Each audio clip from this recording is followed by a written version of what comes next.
डिसेंबरची ही घटना. वेळ रात्रीचे 9 वाजले होते. ठिकाण नेरळ रेल्वे स्टेशन. रात्रीची वेळ असल्याने प्रवाशांची वर्दळ अगदीच कमी होती.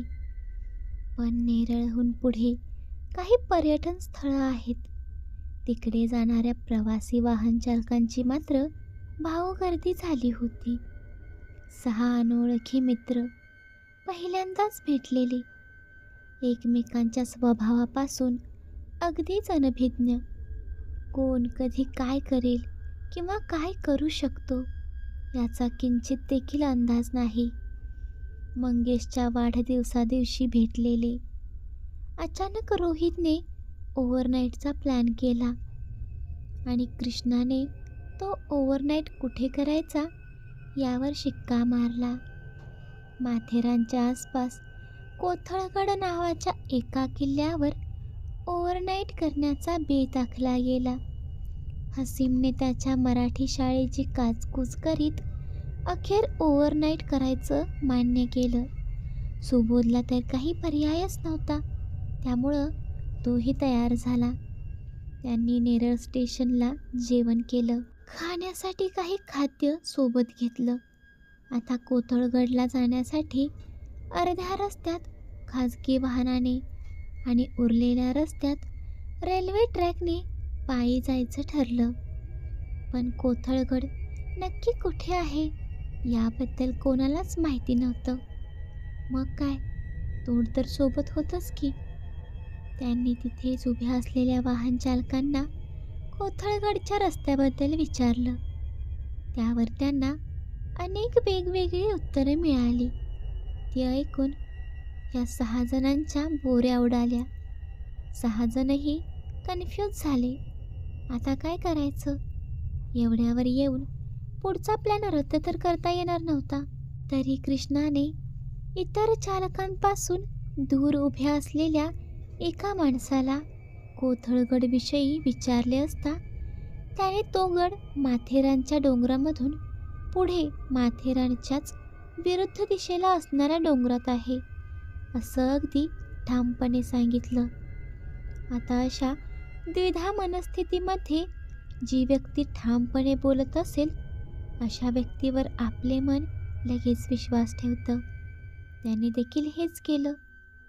त्या अनोळखी वाहन चालकावर अगदी सहजतेने विश्वास ठेवला आणि इथेच त्यांची फसगत झाली. ज्या वाहन चालकाने त्यांना कोथळगडाविषयी माहिती दिली होती त्याच्याच गाडीत हे 6 जण बसले आणि दंगामस्ती करीत गाडी घाट चढू लागली. रोहित आणि सुबोध पुढे त्या चालकाजवळ बसले होते. रोहितची मस्ती चालू होती, पण सुबोध मात्र अगदी शांत बसला होता. रोहितनं सुबोधला 2-3 वेळा गप्पा मारण्यासाठी प्रवृत्त करायचा प्रयत्न केला, पण सुबोधनं रोहितकडे रागाचा एक कटाक्ष टाकला. रोहितला सुबोधच्या त्या कटाक्षात एक प्रकारची गोपनीयता दिसली आणि रोहित घाबरून पूर्ण घाटात गप्प बसला. सुबोधची शांतता म्हणजे जणू तो त्या चालकाकडून संमोहितच झाला होता. मध्येच थंडीची झुळूक अंगावर शहारे आणत होती. सगळ्यांच्या चेहऱ्यावर चमक होती. आज रात्रभर फुल ऑन धिंगाणा, खूप सारी मस्ती आणि खूप साऱ्या गप्पा गोष्टी आणि बरंच काही. घाटात गाडी एक वळण घेऊन चढत होती. एका वळणावर चालकाने जोरदार ब्रेक मारून गाडी थांबवली. कृष्णा आणि हसीम त्याला विचारू लागले की काय झालं म्हणून. त्याने दोघांकडे फ्रंट रेअर मिररमधून पाहिलं. त्याची ती करडी नजर अनुत्तरितच होती.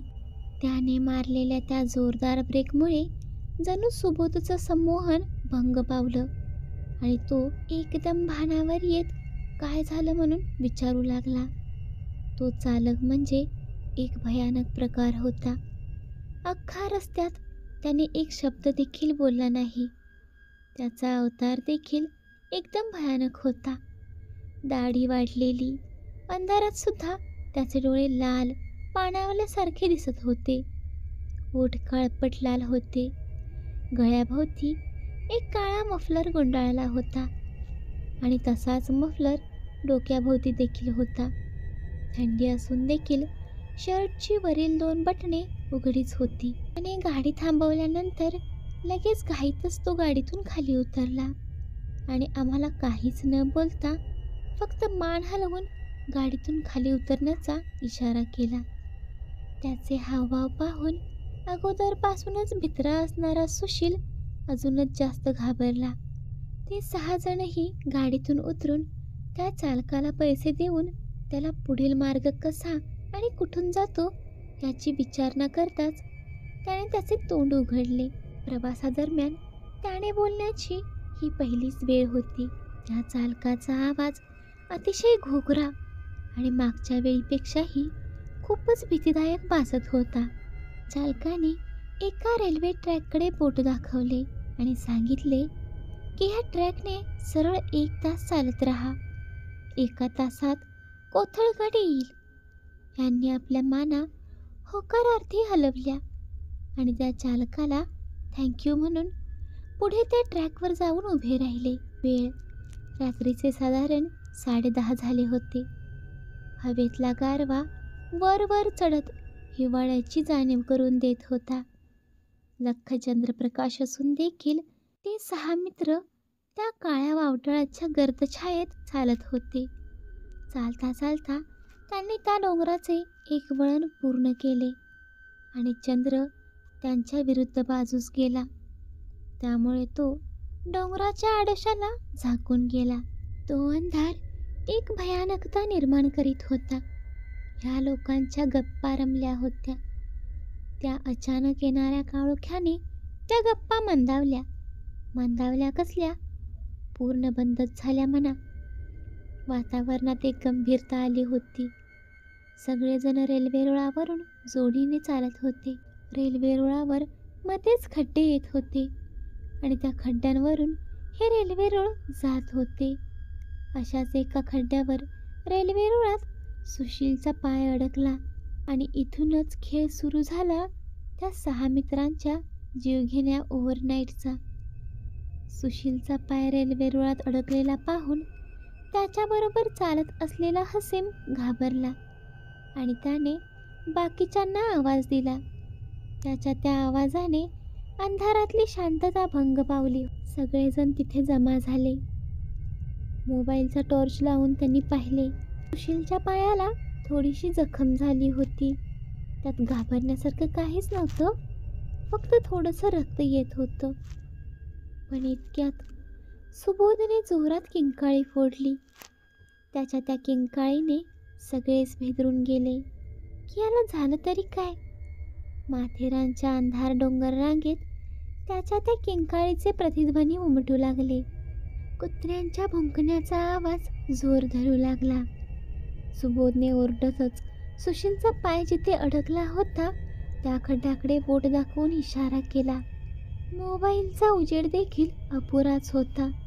त्या उजेडात त्यांना 2 लाल रंगाच्या गोल वस्तू चमकल्यासारखे दिसत होते. त्या वस्तूंची चमक मन मोहून टाकणारी आणि तितकीच भयानक होती. सर्वांनी सुशीलचा पाय तिथून काढायचा प्रयत्न सुरू केला. सुबोधचे त्या 2 हिऱ्यांवरून लक्ष काही केलं हटत नव्हते.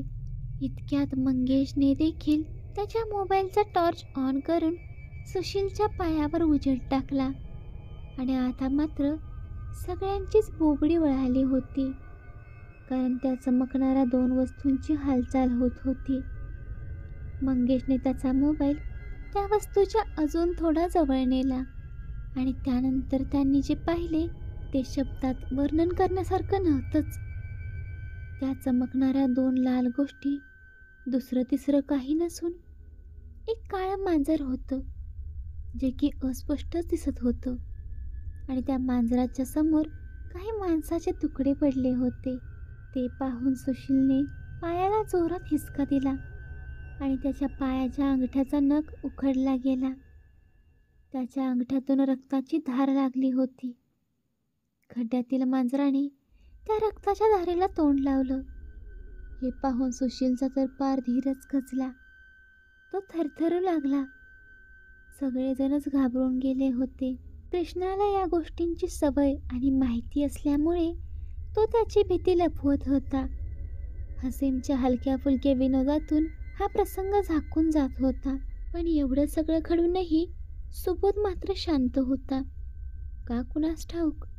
जे घडलं त्याचं ना त्याला दुःख होतं, ना क्लेश, ना भीती. त्याचा चेहरा भावनाशून्य होता. सुशीलच्या पायातील नखातून येणारी रक्ताची धार थोडी कमी झाली होती. त्याला त्या जखमेच्या वेदना आता जाणवत नव्हत्या. कृष्णा मात्र आता चिंताग्रस्त झाला. कारण कदाचित त्याला माहिती होतं की आता इथपर्यंत येऊन पुन्हा माघारी जाणं देखील धोक्याचंच आहे. पण त्या गर्दरात्री त्यांना पुढे चालत जाण्याशिवाय पर्याय नव्हता. कळत नकळत वातावरणात अमानवीय शक्तींचा वावर असल्याचे जाणवत होते. मध्येच कोणीतरी कृष्णाच्या पायावर पाय देऊन त्याच्या बाजूला गेल्याचा भास त्याला झाला. तो क्षणभर बिचकलाच, पण तो सगळं जाणून अंजान होऊन चालत होता. सुबोधची शांतता मात्र सगळ्यांच्या चिंतेचा विषय बनली. त्याने नेरळपासून चकार शब्द देखील उच्चारला नव्हता. आणि त्यातच भर म्हणून की काय, सुशीलला पायाला वेदना होऊ लागल्या. कोणाला कळू न कळू, पण किशोरला कळून चुकले की हा प्रवास त्यांच्या विनाशाकडे चालू आहे. इतक्यात त्या सर्वांसमोर एक वळण आलं. ते वळण जरा विक्षिप्तच होतं. त्या वळणावर ट्रॅकच्या दुतर्फा असणाऱ्या झुडपांनी एक बोगदा तयार केला होता. तो झाडेरी बोगदा एखाद्या असली बोगद्यासारखा भासत होता. त्याच्या अलीकडेच कोणीतरी वृद्ध व्यक्ती बसला आहे असे वाटत होते. कदाचित त्यांना भ्रम झाला असावा, म्हणून पुढे जाण्याच्या हेतूने त्याने पाऊल टाकले. पण इतक्यात ती वृद्ध व्यक्ती त्या झाडेरी बोगद्यात दिसेनाशी झाली. आत्तापर्यंतच्या प्रवासात प्रत्यक्ष कोणीतरी व्यक्ती दिसण्याची ही पहिलीच वेळ होती. सगळ्यांची जाम फाटली. सुशील आणि सुबोध यांनाच थंडी जाणवत होती. म्हणजे काहीतरी विक्षिप्त वातावरण होते हे नक्की. सुबोधची देखील समाधी आता भंग पावली होती. त्याच्या तोंडून गुरगुरण्याचे आवाज येऊ लागले. मंगेशला वाटले की हा मस्ती करत आहे. मंगेशने सुबोधला शिव्या घालायला सुरुवात केली. सगळे आता त्या बोगद्याच्या तोंडावर उभे होते.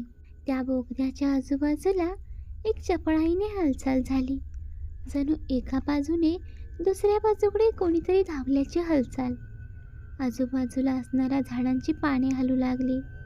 झाडांच्या फांद्यांमध्ये एक हालचाल निर्माण झाली. ती अमानवी शक्तीची झलक होती, जिने आत्तापर्यंत सुबोधला तिच्या वशीकरणात डांबून ठेवले होते.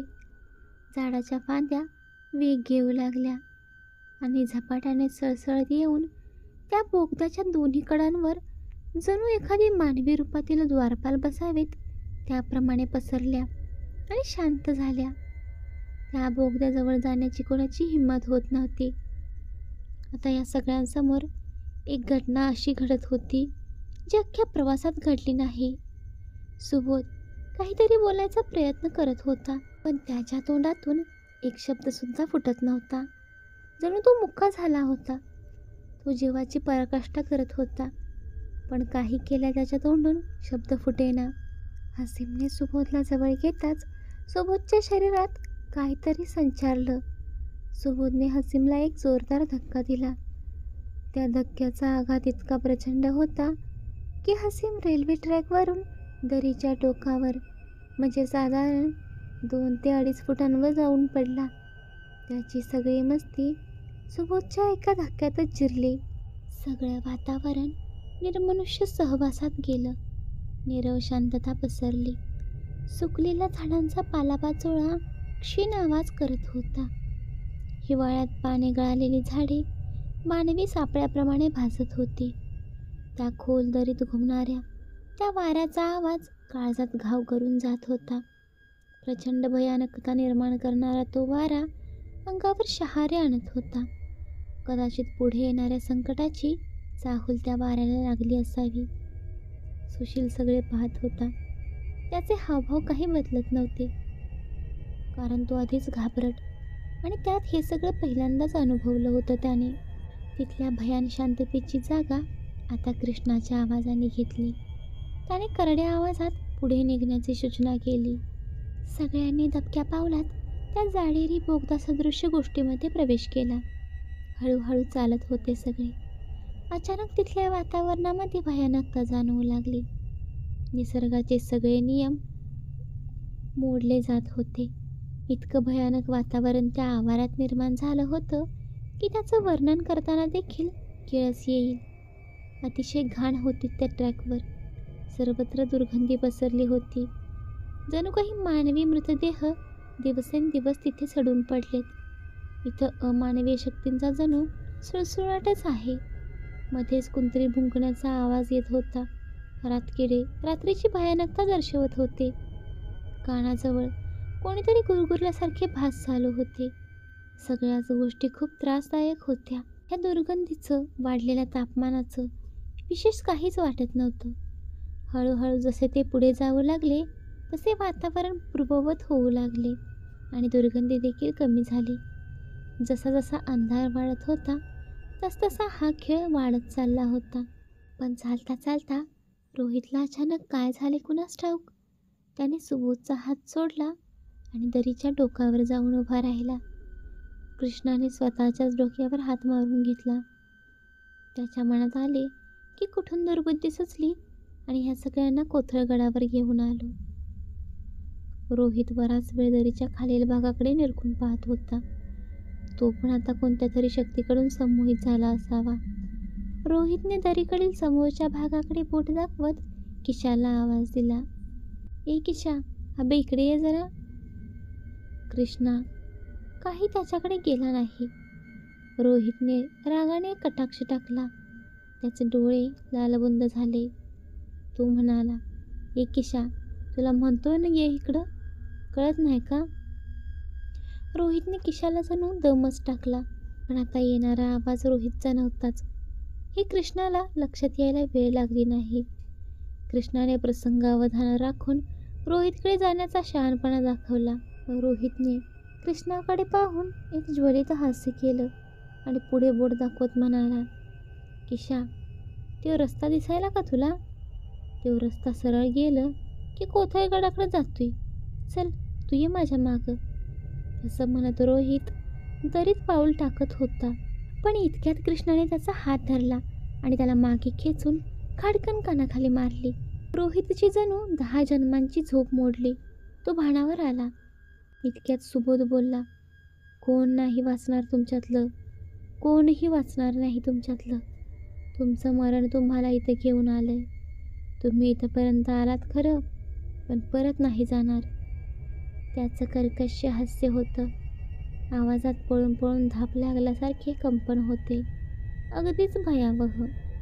पण हा आवाज सुबोधचा नव्हताच. आता मात्र कृष्णाचा एवढा वेळ राखून ठेवलेला संयम तुटला. तो ताडकन उभा राहिला आणि सुबोधजवळ जाऊन म्हणाला, तू आहेस तरी कोण? काय हवंय तुला आमच्याकडून? का त्रास देतोस तो मला? कृष्णाने सुबोधकडे पाठ केली आणि रोहितच्या खांद्यावर हात ठेवत बोलला, मी नाही त्रास देतय. करता करविता तिसराच आहे. माझं काम मी करतोय. मला अडवाल तर. एवढं बोलून सुबोध पुन्हा हसू लागला. कृष्ण आता मात्र वैतागला. त्यालाही घाबरलेला पाहून सगळेच घाबरले होते. इतक्यात मागून कोणीतरी रडण्याचा आवाज ऐकू येऊ लागला. कृष्णाने मागे वळून पाहिले. खाली बसून दोन्ही गुडघ्यांच्या मध्ये तोंड खुपसून सुबोध रडत होता. आता मात्र हा खराखुरा त्याचा आवाज होता. थोडासा घसा बसल्यासारखा होता. आता सुबोध देखील कदाचित शुद्धीवर आला होता. कृष्णा सुबोधच्या जवळ सावधपणाने गेला आणि त्याची मान उचलून त्याला काय झालं म्हणून विचारू लागला. कृष्णा, चल पटकन निघूया तिथून. चला रे पटपन, घाई करा. खूप महत्त्वाचं सांगायचं आहे मला तुम्हाला. पण इथं थांबून सांगणं शक्य नाही. सुबोध बोलत होता. त्याचं ते बोलणं ऐकून सगळ्यांनाच हुरूप आला आणि ते तिथून पुढची वाटचाल करू लागले. आता कदाचित सगळं ठीक झालं होतं. सगळे ट्रॅकवरून हताश चेहऱ्याने चालत होते. सुबोधच्या डोळ्यात पाणी होतंच, पण बाकीच्यांच्या चेहऱ्यावर एक प्रश्नचिन्ह होतं. सुबोध आता काय बोलणार आहे? त्याला काय सांगायचं आहे? ह्या सगळ्या प्रश्नांनी सगळ्यांच्याच मनात काहूर माजवलं होतं.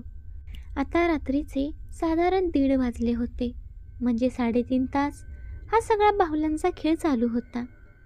तो खरंच संपुष्टात आला होता की त्याची पूर्तता होणं अजून बाकी होतं, याबद्दल सुबोध सोडून सगळेच साशंक होते. सगळे अगदीच थकले होते. त्यांचे चेहरे त्यांचा थकवा आणि भीती लपवू शकत नव्हते. आता चंद्र त्यांच्या डोक्यावर होता. कदाचित ते डोंगर माथ्यावर पोहोचले होते. चालता चालता अचानक पुढच्या वळणावर सगळ्यांना एक वास्तू दिसली. वास्तूचा रंग पांढरासा होता. चंद्रप्रकाशात एवढं दिसत नव्हतं, पण बऱ्यापैकी दिसत होतं. सर्वजण थबकले, पण जास्त न घाबरता पुढे जायचं त्यांनी धाडस केलं आणि वास्तूच्या जवळ जाऊन पोहोचले. ती वास्तू एखाद्या जुनाट मंदिराप्रमाणे दिसत होती.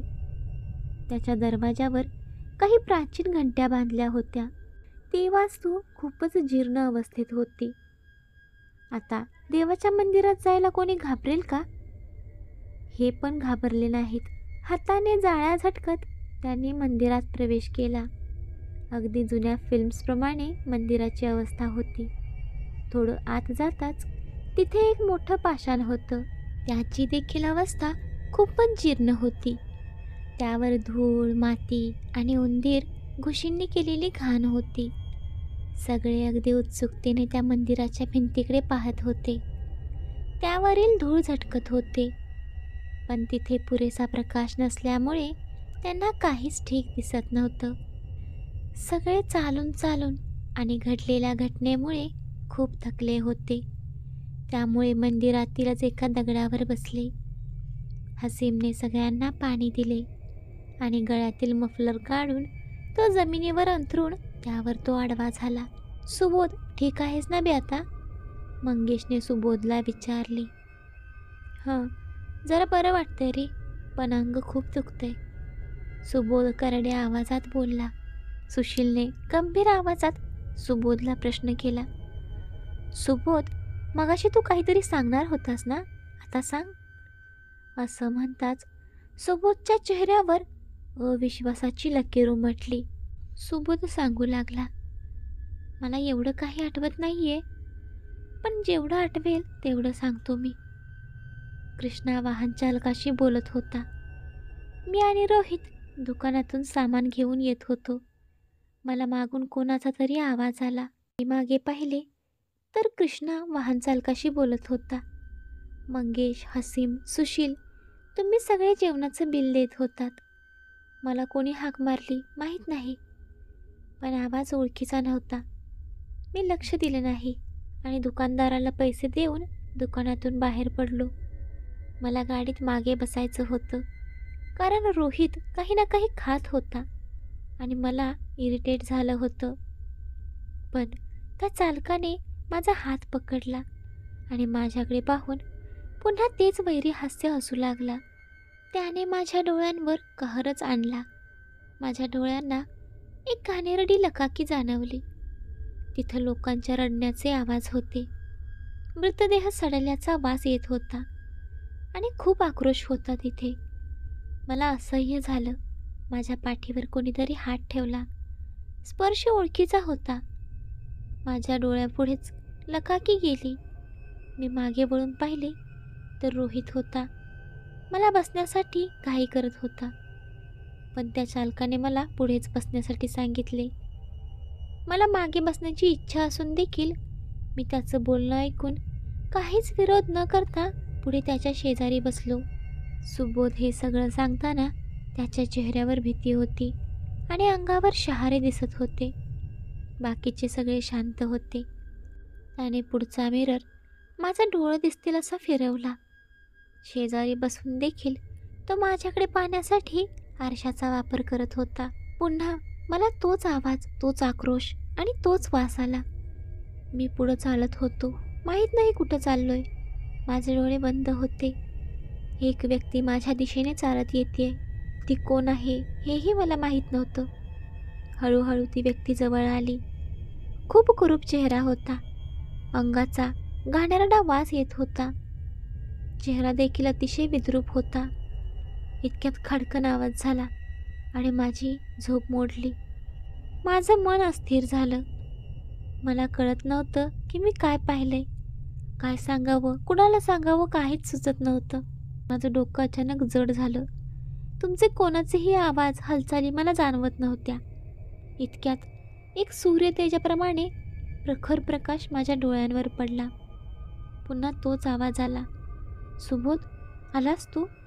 ये, तुझीच वाट पाहत होतो मी. अनोळखी आवाज होता तो. कोण आहेस तू? मला कशाला शोधत होतास? माझी वाट का पाहत होतास? मी इथं कसा आलो? मी विचारलं त्याला. अरे तूच काय, पण तुझ्यासारखं कोणीही चाललं असतं रे. पण तू कसा अगदी मला पाहिजे तेव्हा आलास ना, म्हणून तुला बोलवलं. तोच आवाज गहिरा होत चालला होता. अचानक मला तोच आक्रोश ऐकू येऊ लागला. तोच सडका वास माझ्या नाकात शिरला. माझं डोकं दुखायला लागलं. ती व्यक्ती जोरजोरात हसू लागली होती. इतक्या जोरात की माझे कान फाटतील की काय असं मला वाटू लागलं. कोण होता कोण बे तो? तुलाच का धरलं त्यानं? दुसरी पोर काय मेली होती का? सुशीलनं तोंड उचकटलं. मला माहीत नाही तू कोण होता. मलाच का धरलं हे पण माहीत नाही, सुबोध पुढे सांगू लागला. तो दळबद्री माझ्याकडे येऊ लागला. त्याने मला स्पर्श केला आणि इतका घाणेरडा स्पर्श करून घेण्यापेक्षा मेलेलं बरं असं मला वाटू लागलं. तुला माझं एक काम करावं लागेल. तुला इथंपर्यंत आणलंय ते माझं काम करून घेण्यासाठी आणि तुला ते करावंच लागेल, असं म्हणून तो त्याचं विक्षिप्त हास्य हसू लागला. कसलं काम? मी काय कोणाचा नोकर नाही. मी एक साधा माणूस आहे. मी बांधील नाही तुझं काम करायला, मी त्याला थोड्या चढत्या आवाजातच बोललो. त्याचं ते कुरूप हसणं माझी डोकेदुखी अजूनच वाढवू लागलं. माझी शुद्ध हरपत होती. मला भान राहिलं नव्हतं. माझ्या डोळ्यांसमोर अंधारी येत होती. मी खाली कोसळलो. पण काहीतरी मंत्र माझ्या कानावर पडत होते. काही वेगळेच मंत्र होते, कधीही न ऐकलेले. काहीतरी भयानक घडतंय याची कल्पना मला आली होती. मला काहीच हालचाल करता येईना, डोळेही उघडता येईनात. इतक्यात मला जोरदार धक्का बसला आणि माझी झोप उडली.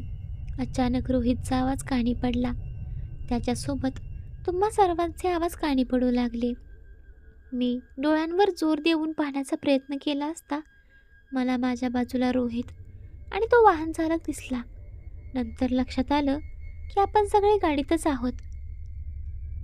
माझे कान एकदम सुन्न पडले होते. मला कुणाचाच आवाज ऐकू येत नव्हता. फक्त डोळ्यांसमोर ट्रॅक दिसत होता. आपण जसजसं पुढे चालू लागलो तसतसं मी थोडा भानावर यायला लागलो. मधूनच माझ्या कानात त्या माणसाचा आवाज घुमू लागला, मध्येच बंद होऊ लागला. इतक्यात माझ्या कानावर एक खूप भयंकर आवाजाचा आघात झाला.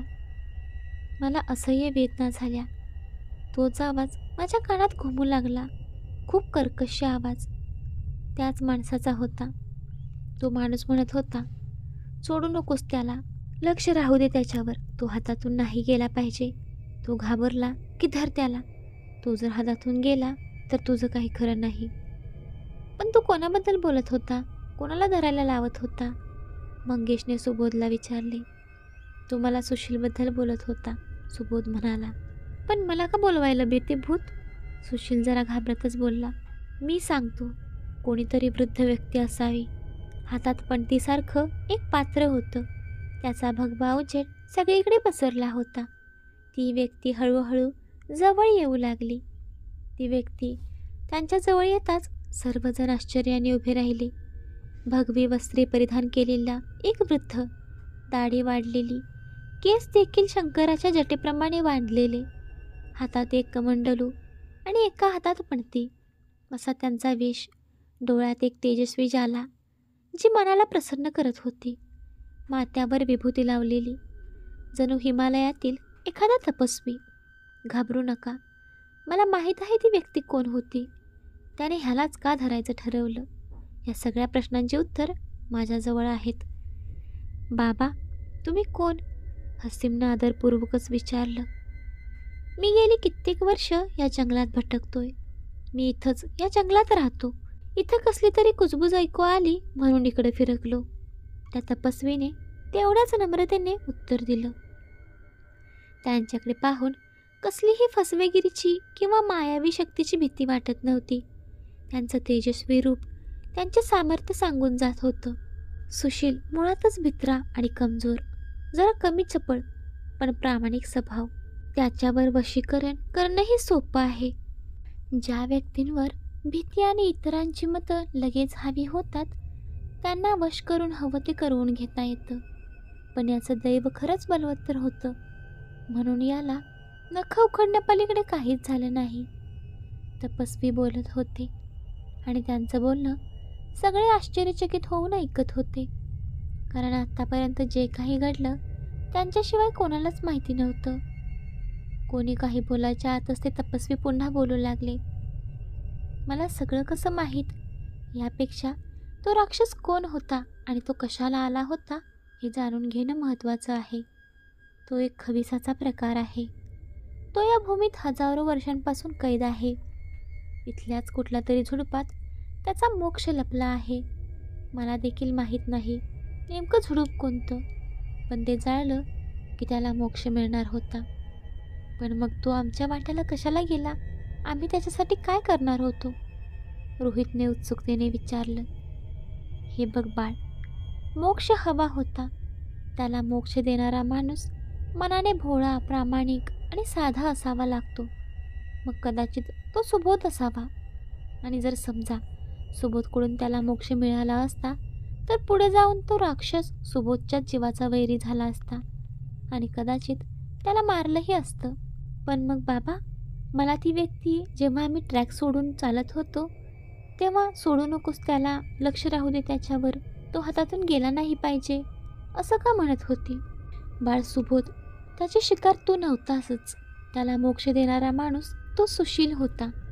पण सुशील मनाने भित्रा, त्याच्यावर लगेच भीती हवी होते. ह्या सगळ्या कारणानेच त्याने सुशीलला धरायचा प्रयत्न केला. पण काय बाबा? तपस्वीचं वाक्य पूर्ण होतंय तोच सुशील अतिउत्सुकतेने वाक्य कापत बोलला. तपस्वी गालातल्या गालात हसत बोलले. बाळांनो, ज्याच्यासोबत सिद्धपुरुषाचा आशीर्वाद असतो त्याला कोणीही वश करू शकत नाही. बाबा, काही कळालं असं बोला ना आम्हाला, किशोर बोलला. सुशीलच्या बॅगमध्ये स्वामी समर्थांच्या पादुकांवरील उदी एका पुडीमध्ये बांधून ठेवली आहे. तपस्वी वाक्य पूर्ण करीत उठले आणि मंदिराच्या बाहेर जाऊ लागले. त्यांच्या पाठोपाठ हे सगळे उठून जाऊ लागले. त्यामुळेच मांजराने त्याचे रक्त पिऊन देखील त्याच्यावर तो राक्षस मोहिनी घालू शकला नाही. त्याच्या हातातील पणतीचा तो मोठा तेजस्वी प्रकाश तयार झाला आणि पाहता पाहता ते तपस्वी त्या प्रकाशात सामील झाले आणि तिथून गायबही झाले. मनातल्या मनात सगळ्यांनी भित्र्या सुशीलचे आभार मानले आणि सुशील मात्र चाट पडला होता. सगळ्यांनी एकमेकांकडे पाहून एक हास्य दिले आणि पुढे चालू लागले. काही क्षणातच त्यांना पुढे विजेचे खांब दिसू लागले. तिथून जाणाऱ्या 2 लोकांना त्यांनी कोथळगडाविषयी विचारले असता त्यांनी हे माथेरान असल्याचे सांगितले. हे ऐकून मात्र सगळ्यांनाच आश्चर्य वाटले. म्हणजे कोथळगडाविषयी कोणाला काहीच माहिती नव्हतं. कोथळगड स्वतःच्या पोटामध्ये एक रहस्य दाबून नेहमीसाठीच रहस्यमयी बनला होता.